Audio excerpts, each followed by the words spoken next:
কোরবানির ঈদ সামনে রেখে এমন ব্যস্ততা এখন চট্টগ্রামের মাঝিরঘাটের লবণের ক্রাশিং মিলগুলোতে।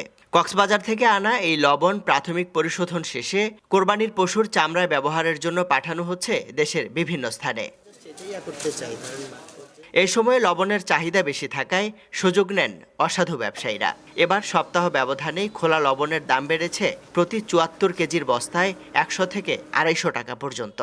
এখন বর্তমানে 10 দিনের ভিতরে দাম বেড়ে গেছে, যেহেতু সরকারিভাবে অর্ডার হওয়ার পর থেকে মনে করছে এরা অনেক দামে কিনতেছে, এই জন্যে লবণের দামটা বেড়ে গেছে।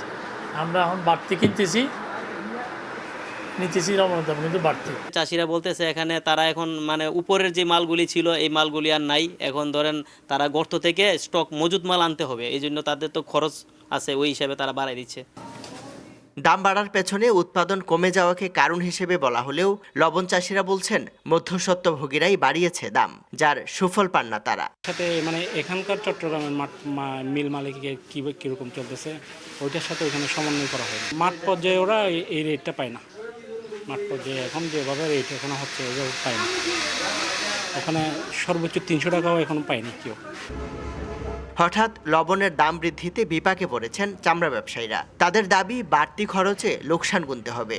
সরকারের ঘোষণা দেওয়ার আগে ছিল ৭০০ টাকা বস্তা, এখন পার বস্তা ৭৪ কেজি লবণ হয়ে গেছে ৯৫০ টাকা। তো এখন আমরা যদি সরকার থেকে লবণও না পাই তাহলে লবণের দামও বাড়তি হবে, চামড়ার দামও হবে, তো চামড়া বিক্রি করতে পারবে না। তো এখন আমাদের তো অনেক ক্ষতিগ্রস্ত হয়ে যাবে। লবণ যদি দাম বেড়ে যায় তাহলে লবণ কষ্টটা চামড়াতে ঘটবে। একটা লবণের বস্তা হতো ৭০ কেজি, তাহলে ৩০-৪০ টাকা প্রতি চামড়াতেই ওইটা কষ্টটা উড়ে যাবে। মাঝারি আকারের একটি চামড়া সংরক্ষণে গড়ে লবণ লাগে ৮ থেকে ১০ কেজি। ইমদাদুল হক, স্টার নিউজ, চট্টগ্রাম।